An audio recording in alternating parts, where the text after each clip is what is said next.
temple of thy spirit.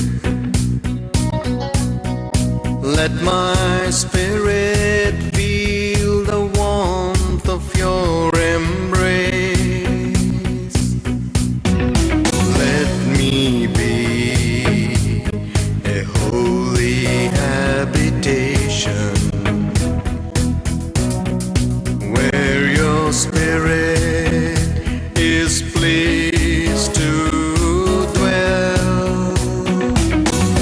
Oh Lord, I long to know your glory. Last week we were studying about bearing fruit for the glory of God. पिछले हफ्ते हम अध्ययन कर रहे थे परमेश्वर की महिमा के लिए फलवंत होते चले जाने के बारे में। Jesus said, I am the vine and you are the branches. यीशु ने कहा, मैं दाखलता हूँ और तुम डालियां हो।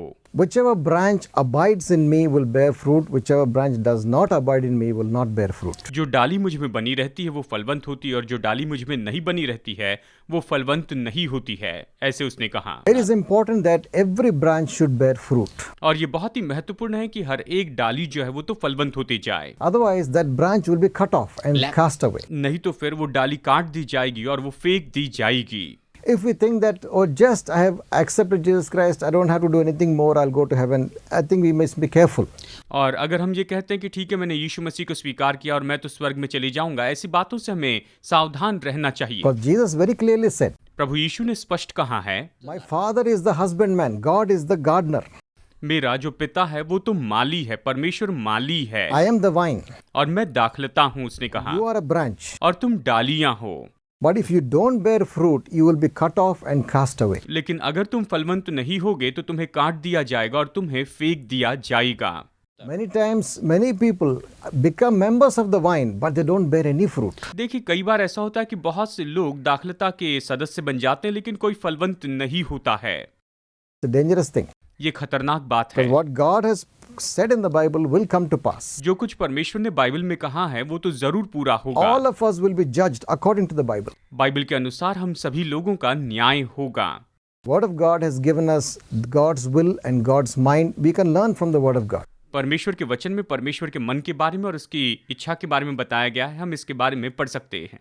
And we should walk according to the Word of God. और हमें परमेश्वर के वचन के अनुसार चलना चाहिए। If we don't walk according to the Word of God, अगर आप परमेश्वर के वचन के अनुसार नहीं we चलते take हैं, things too lightly, अगर हम सारी बातों को बहुत ही हल्के रूप में लेते then हैं, at the end of our life we may regret that we have missed it completely. तो जीवन के अंत में शायद हमें खेद होगा कि हम पूरी तरह से इस बात को चूक गए हैं, ऐसे हम सोचेंगे। When these things will come to your mind, hurry, it's written like this, but I didn't do it. ये सारी बातें आपके मन में आएंगी, अरे ये तो सब लिखा था लेकिन मैंने इसके अनुसार नहीं किया।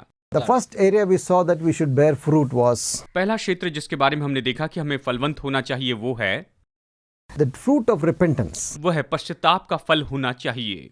And we saw that repentance means a complete turning away of your mind and your heart away from the old ways. हमने ये भी देखा कि पश्चाताप का मतलब है कि अपने मन में, अपने दिल में पूरी तरह से उन बातों से हम फिर जाएं, यही पश्चाताप है। It's a turn of change of direction. ये तो पूरी तरह से दिशा को बदल देना है। What you were doing before, you to turn your back on it. आप जो पहले कर रहे थे उसकी और अपनी पीठ फेर देनी होगी। All the old habits, you turn your back on it. और उन सारी पुरानी आदतों की और अपनी पीठ फेर देनी होगी। Old beliefs and religious systems, you turn your back on it. आपकी पुरानी आस्थाओं के विचार की ओर आपको पूरी तरह से पीठ फेर देनी होगी Turn towards Jesus Christ. और यीशु मसीह की ओर आपको मुड़ना होगा। That is repentance. वही तो पश्चाताप है। And when you repent, और जब आप पश्चाताप करते हैं then there are certain fruits we see. तो निश्चय हम कुछ फलों को देखते हैं। Number one, you have a deep hunger for the Word of God. Number एक, आपके अंदर परमेश्वर के वचन के लिए बड़ी भूख होती है, Because you want to know the person to whom you have given your life. You want to know about him. क्योंकि आप उस व्यक्ति को जानना चाहते हैं जिसे आपने अपना जीवन दिया, उसे आप जानना चाहते हैं।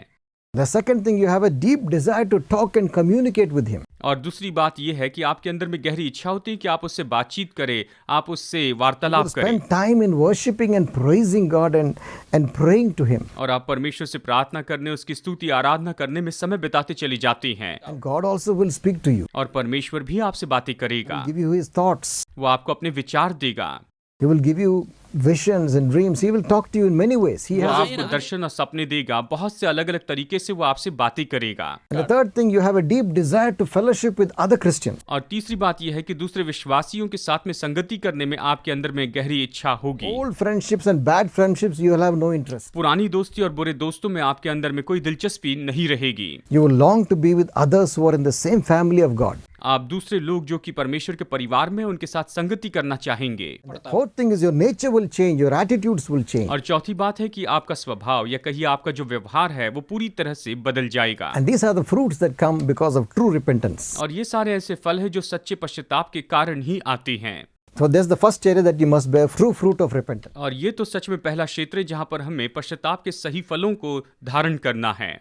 The second area that you must bear fruit is in your personal life. और दूसरा क्षेत्र जहाँ पर आपको फलवंत होना है वो तो आपका व्यक्तिगत जीवन होता है। The first area in your first personal life is a life of righteousness and holiness. आपके जीवन में पहला क्षेत्र जहाँ पर आपको फलवंत होना है वो तो धार्मिकता और पवित्रता का जीवन जीने में आपको फलवंत होना है। When you are attached to the vine and when you live in communion with the vine, जब आप उस दाखलता से जुड़े होते हैं और आप दाखलता की संगति में आप you जीते are हैं, connected to God Himself. तो आप स्वयं परमेश्वर के साथ में जुड़े हुए Because होते हैं, Jesus is God. क्योंकि यीशु परमेश्वर है। He is God the Father and He Himself is God. वो तो पिता परमेश्वर के साथ में है और वो स्वयं परमेश्वर है। And we are connected to the vine. That means you are connected to God. और अब हम दाखलता से जुड़े हैं, इसका मतलब ये है कि हम परमेश्वर के साथ में जुड़े हुए हैं। And the life of the vine comes into the branch. और जो दाखलता का जो जीवन है वो तो डालियों में आता है। God is holy. परमेश्वर पवित्र है। Jesus is holy, absolutely holy. यीशु पवित्र है, पूरी तरह से वो पवित्र है। So if you are intimately abiding in the vine, you will also be holy. अगर आप दाखलता के साथ में करीबी रूप में जुड़े हुए हैं तो आप भी पवित्र होंगे, आप भी पवित्र So जीवन in your जिएंगे। personal life, there will be holiness in every area of your life. आपके व्यक्तिगत जीवन में हर एक क्षेत्र में पवित्रता वहां पर निश्चय ही होगी। You will be holy in your financial dealings. आप अपने पैसों के लेन देन में भी पवित्र व्यक्ति होंगे। You will be holy in dealing with other people. आप दूसरे लोगों के साथ में व्यवहार करते हुए पवित्र होंगे। You will not be looking at people with lust and talking dirty things. You will not do such things. आप लोगों की और अभिलाषा से देखकर उनके साथ में गंदी बातें, इस तरह से बातें नहीं करते जाएंगे। Psalms 45 verse 6 and 7. भजन संहिता अध्याय 45 वचन 6 और 7 कहता है, God is saying about Jesus Christ. परमेश्वर यहाँ पर यीशु मसीह के बारे में कह रहा है, Thy throne, O God, is forever and forever, and the scepter of your kingdom is the right scepter. Thou lovest righteousness, and you hate wickedness, and therefore thy God has anointed thee with the oil of gladness above thy fellows. हे परमेश्वर, तेरा सिंहासन सदा सर्वदा बना रहेगा, तेरा राजदंड न्याय का है, तूने धर्म से प्रीति और दुष्टता से बैर रखा है। इस कारण परमेश्वर ने, हाँ तेरे परमेश्वर ने तुझको तेरे साथियों से अधिक हर्ष के तेल से अभिषेक किया है। इस तरह से भजन संहिता यहाँ पर हमें बताता That is है। the nature of Jesus Christ. और यही तो प्रभु यीशु मसीह का स्वभाव है। He loved righteousness and hated iniquity. वो तो धार्मिकता से प्रेम करता है और अधर्म से वो नफरत करता है।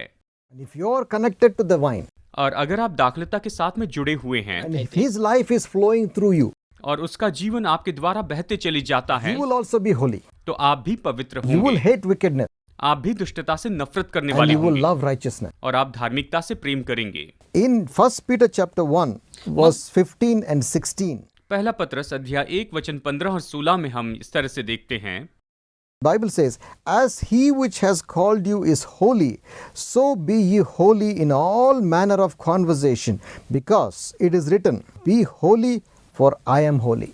पहला पत्रस अध्याय 1 वचन 15-16 कहता है, पर जैसे तुम्हारा बुलाने वाला पवित्र है, वैसे तुम भी अपने सारे चाल चलन में पवित्र बनो, क्योंकि लिखा है कि पवित्र बनो क्योंकि मैं पवित्र हूँ। वचन हमें बताता है कि हमारा बुलाने वाला पवित्र है, इसलिए हमें भी पवित्र होना God है। wants us to be holy, and that's a commandment. It's not a, if you want to be holy, be holy. It's not a request, it's a commandment. परमेश्वर चाहता है कि हम पवित्र हो जाए। देखिए, ये तो आज्ञा है। ये ऐसी बात नहीं कि अगर तुम पवित्र होना चाहते हो तो पवित्र हो जाओ। ये आज्ञा है, ये कोई विनती नहीं है।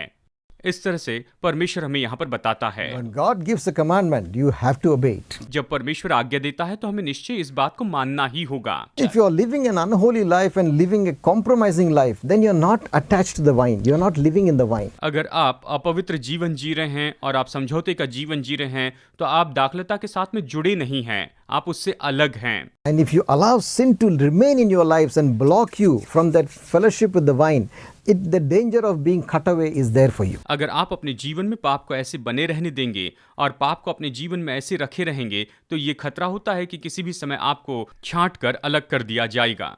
It's a warning. ये तो एक चेतावनी है। Obey the word of God. परमेश्वर के वचन की आज्ञा माने। God says, be holy, live a holy life. Come to Him and ask Him to take away those things from your life. परमेश्वर ने कहा कि पवित्र जीवन जिए, तो आप पवित्र जीवन जिए। उसके पास में आकर कहें कि इन सारी बातों को वो आपके जीवन से दूर करे, आपकी One मदद before करती the जाए। last book, Jude 23, it says, देखिए यहूदा जो कि नए नियम की किताब है, यहाँ पर वचन 23 में लिखा last गया second है। part of that verse, वचन का दूसरा भाग आइए हम देखते हैं। others say with fear, pulling them out of the fire, hating even the garment which is spotted by the flesh. वरन उस वस्त्र से भी घृणा करो जो शरीर के द्वारा कलंकित हो गया है। इस तरह से यहाँ पर वचन हमें चेतावनी देता है। That is what the Lord wants us to bear fruit, that is complete hating wickedness. और परमेश्वर चाहता है कि हम इसी तरह के फल लेकर आएं, और ये तो है कि हम दुष्टता से पूरी तरह से घृणा करते जाएं। God wants us to walk in righteousness because He is holy, He is righteous. परमेश्वर चाहता है कि हम धार्मिकता में चलते जाएं क्योंकि वो पवित्र है और वो तो धर्मी ऐसा परमेश्वर है। In the book of Revelation 21, we want to open the passage. I will just tell you what it says. प्रकाशित वाक्य अध्याय 21 में आइए हम इस वचन को देखेंगे तो नहीं, लेकिन मैं इसके सार को आपको बताता हूँ। It talks about the city of God, the heaven. ये तो परमेश्वर के नगर यानी स्वर्ग के बारे में बताता है। It says no one will walk on the roads of it who commits abomination. और वो कहता है कि जो भी घृणित काम करेंगे ऐसे कोई भी व्यक्ति उस स्वर्ग की सड़क पर नहीं चलेगा। Heaven is a holy place. स्वर्ग एक पवित्र जगह है। Only those who walk in holiness will walk on that roads of heaven. केवल वही जो पवित्रता में चलते हैं वही लोग स्वर्ग की सड़कों पर चलते जाएंगे। वचन में ये स्पष्ट Don't take it बताया। lightly. इसे हल्के रूप में न लें। Because if we take it lightly, on the day of judgment, we'll have no mercy. अगर हम इसे हल्के रूप में ले तो शायद न्याय के दिन हम पर कोई भी दया नहीं की जाएगी। It will be a very sad thing if you have missed the heaven because of your carelessness. अगर आपकी लापरवाही के कारण अगर आप स्वर्ग को खो देते हैं तो ये सच में बहुत ही दुखद बात होगी। Search your life. अपने जीवन को आप जांच लें। Anywhere there is any sin, take it out. अगर कहीं भी कोई भी पाप है तो आप उसे निकाल दें। Jesus said, if your hand causes you to sin, cut it off. यीशु ने कहा अगर तुम्हारे हाथों के कारण तुम पाप करते हो तो उसे तुम काट दो, तुम उसे दूर कर दो। If कहता your है eye causes you to sin, cut it off. That's what Jesus said. अगर आंखों के कारण तुम पाप करते हो तो अपनी आंखों को दूर कर दो, यही तो यीशु ने कहा है। Very important that you're ruthless with sin. Don't allow it in your life. और ये बहुत ही महत्वपूर्ण है कि आप पाप के बारे में बहुत ही कठोर हो जाए, उसे अपने जीवन में The बिल्कुल ना other आने fruit दें। that you see in your personal life, आपके व्यक्तिगत जीवन में आप और जो फल देखते हैं, your tongue will change. आपकी जीभ बदल जाएगी, Your words will change. आपके शब्द बदल जाएंगे। You know, your tongue is something which can, put your whole body in darkness. देखिए आपकी जीभ तो ऐसी है जो आपके पूरे शरीर को अंधकार में कर सकती है। In James chapter 3 and verse 2, याकूब अध्याय 3 वचन 2 में हम इस तरह से देखते हैं, for in many things we offend all, but if any man does not offend in word, he is a perfect man and able also to control the whole body. इसलिए कि हम सब बहुत बार चूक जाते हैं, जो कोई वचन में नहीं चूकता वही तो सिद्ध मनुष्य है और सारी देह पर भी लगाम लगा सकता है, वो पूरा नियंत्रण कर सकता है। We should remember that our tongue is a very dangerous organ in the body. हमें याद रखना होगा कि हमारी जीभ हमारे शरीर में सबसे खतरनाक ऐसा अंग है, ये बहुत मुश्किल लेकर आ सकती If you है। are connected to the vine intimately, अगर आप दाखलता के साथ में पूरे करीबी रूप में जुड़े हुए हैं your words will change and you will speak words of life and not words of death. तो आपके जो शब्द हैं वो बदलते चले जाएंगे। आप मृत्यु के शब्द नहीं कहेंगे लेकिन जीवन के शब्द कहेंगे। Bible says life and death are in the power of the tongue. Bible कहती है कि जीवन और मृत्यु तो जीभ के वश में है, यह हमारे जीभ के वश में है। Your words can either destroy a person or build up a person. शब्द जो है वो किसी व्यक्ति को नाश कर सकते हैं या फिर किसी व्यक्ति को उभार सकते हैं। How many marriages have been destroyed because of harsh words spoken by the partners? देखिए कितने तो भी विवाह आज नाश हो चुके हैं क्योंकि जीवन साथी ने उनके साथ में बड़े कठोर शब्दों में बातें की थी। Always insulting and speaking harsh words will destroy the marriage. देखिए हमेशा अपमान करना, कठोर शब्दों को बोलते चले जाना, ये तो केवल विवाह को नाश कर देता है, वैवाहिक जीवन को खत्म कर When you देता है। learn to speak encouraging, loving words, the marriage is very strong. अगर हम प्रेमपूर्ण और प्रोत्साहित करने वाले शब्द बोलते चले जाएंगे तो हमारा वैवाहिक जीवन बहुत ही मजबूत होता जाएगा। In Proverbs chapter 18 and verse 20 and 21, नीति वचन अध्याय 18 वचन 20 और 21 में हम इस तरह I से will read देखते them हैं। in English. The man's belly shall be satisfied with the fruit of his mouth, and with the increase of his lips he shall be filled. Death and life are in the power of the tongue. They that love it shall eat the fruit thereof. मनुष्य का पेट मुंह की बातों के फल से भरता है और बोलने से जो कुछ प्राप्त होता है उससे वो तृप्त होता है। जीभ के वश में मृत्यु और जीवन दोनों होते हैं, जो उसे काम में लाना जानता है वो उसका फल Our भोगेगा।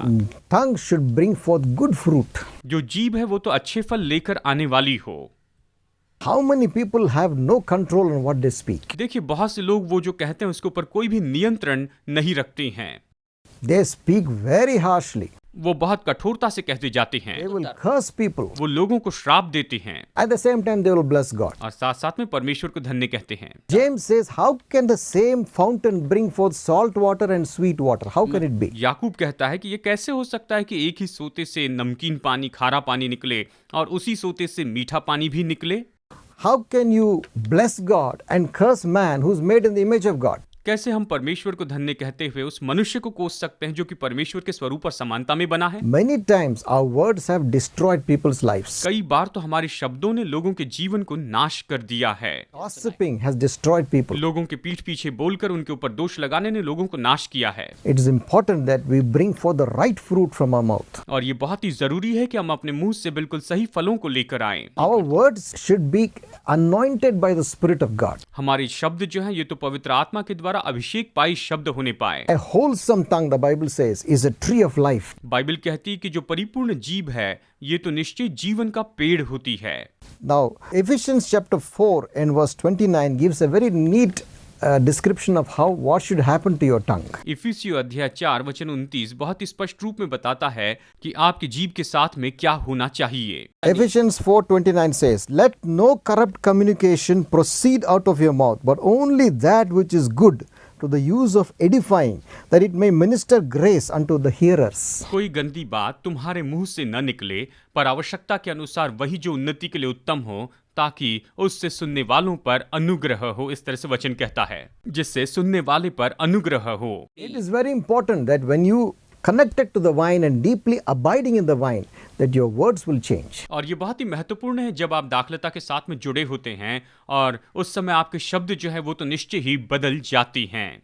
And it will be words of wisdom, और ये तो निश्चय बुद्धि के शब्द होते हैं, ज्ञान के शब्द होते हैं, words of love, ये तो प्रेम के शब्द होते हैं, words of teaching people about God, लोगों को परमेश्वर के बारे में सिखाने वाले ऐसे शब्द words होते of हैं। encouragement, ये तो प्रोत्साहन के शब्द होते हैं, gentle word, ये तो नम्रता के शब्द होते हैं, kind word. ये दया के शब्द होते हैं। These are wonderful fruit that comes into your life. ये तो अद्भुत ऐसे फल हैं जो आपके जीवन में आते हैं। When you have really living in Christ, your words should become to show what you are. अगर आप मसीह में हैं तो निश्चय आपके जो शब्द हैं वो ये दिखाने वाले हो कि आप सच में कौन हैं। It will show that you are a child of God. ये दिखाएंगे कि आप परमेश्वर की संतान हैं। And the third thing that you need to bear the fruit और तीसरी बात जिसमें आपको फलवंत होते चले जाना है वो ये है, in your personal life is the fruit of the Spirit. आपके व्यक्तिगत जीवन में वो तो आत्मा के फल हैं। These fruit of the Spirit is the character of the Holy Spirit. ये आत्मा के जो फल हैं ये तो पवित्र आत्मा के स्वभाव गुण हैं। It's His own nature.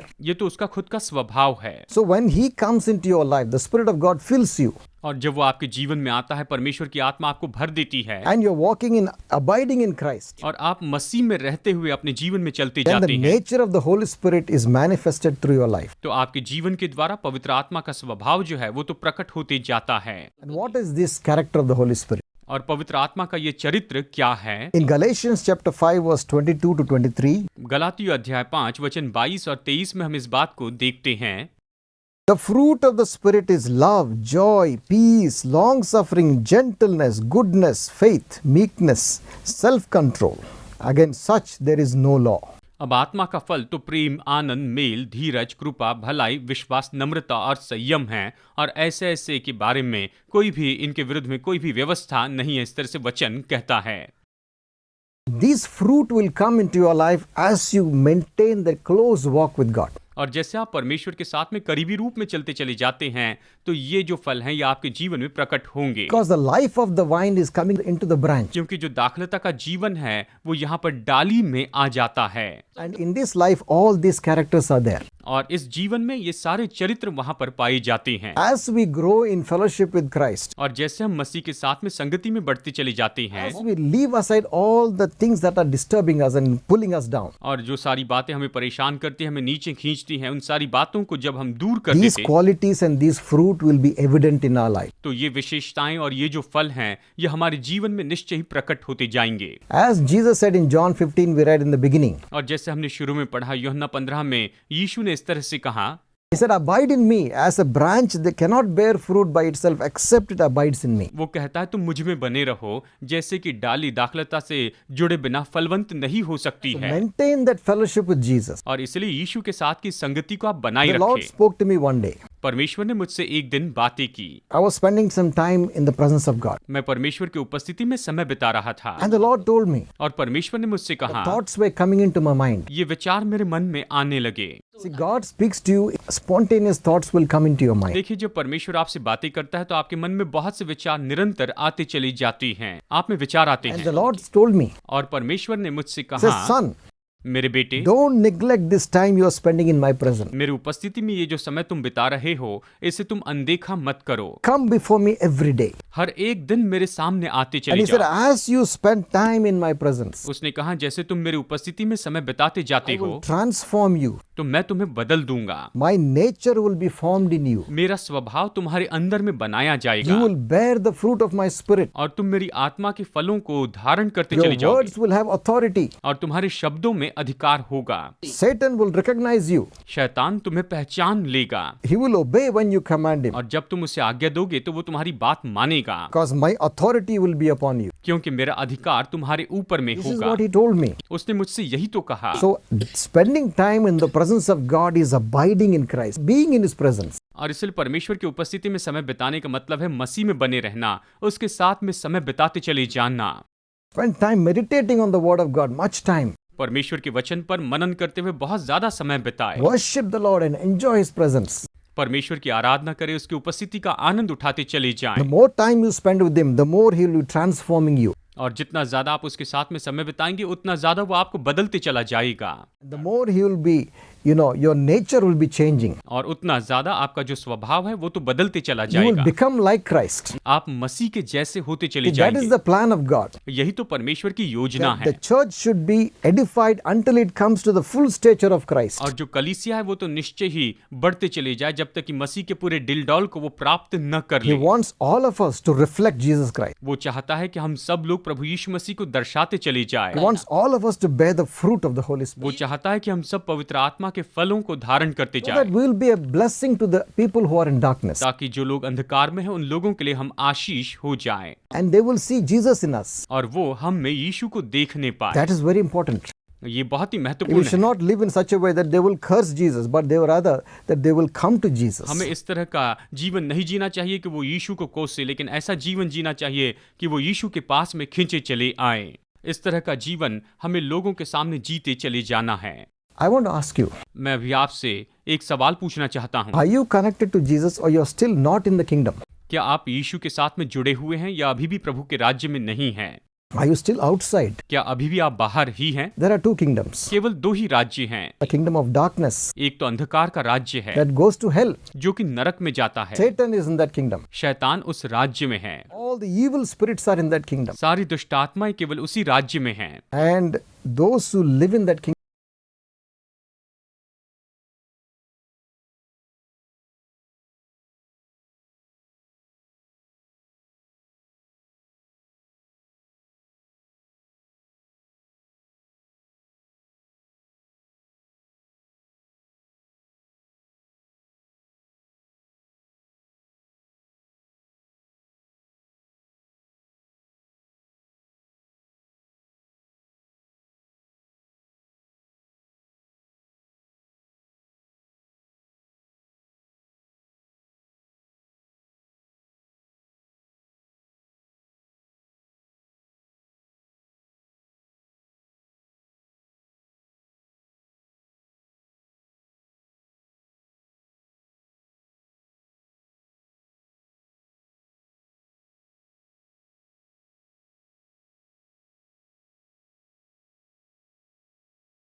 अगले हफ्ते फिर आपसे मुलाकात होगी। God bless you. प्रभु आपको आशीष दे।